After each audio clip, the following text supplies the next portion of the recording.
Tripura autorickshaw workers ইউনিয়নের প্রতিষ্ঠা দিবস উপলক্ষে সিআইটিইউ রাজ্য কার্যালয়ে রক্তদান শিবির উপস্থিত ছিলেন প্রাক্তন মুখ্যমন্ত্রী মানিক সরকার সহ অন্যান্যরা।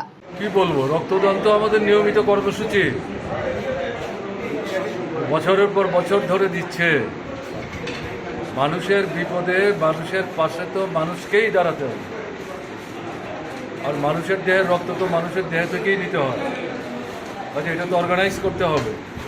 বর্তমান সরকার তো খালি প্রচারের জন্য কাজ করে, কারণ ব্লাড ব্যাংকে তো রক্তের টান ধরেছে আমি যে শুনলাম, এবং ডাক্তারবাবুরা যখন লিখে দেয় ব্লাড ব্যাংকে গেলে পরে রক্ত ঠিক মতো পায় না, এটা ঠিক হচ্ছে না, খবর না।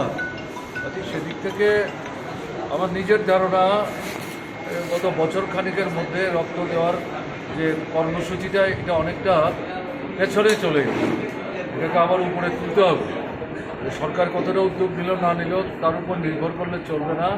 সিআইটির মতো সংগঠন, ছাত্র এবং ছাত্র যুবকদের তরফ থেকে আরও অনেক বেশি করা দরকার। তারা এখানে দুর্বলতা দেখাচ্ছে। আপনারা যেহেতু জিজ্ঞেস করলেন, আপনাদের মাধ্যমে তাদের নেতৃত্বের দৃষ্টি আকর্ষণ করছি। অন্তত রক্তদানের জন্য তো তাদেরকে বিশেষ করে উদ্যোগ দিতে হবে, এছাড়া তো কোনো বিকল্প নাই, কেমন না? এদিক থেকে আজকে যেটা সিআইটিউর অন্তর্ভুক্ত আমাদের অটো রিক্সা শ্রমিক ইউনিয়ন, তারা এই কর্মসূচিটি প্রতি বছর এরকম দিনে নিয়মিত তারা আয়োজন। আমি যা শুনলাম এখন পর্যন্ত প্রায় 25 থেকে 26 জন রক্ত দিয়ে ফেলেছে।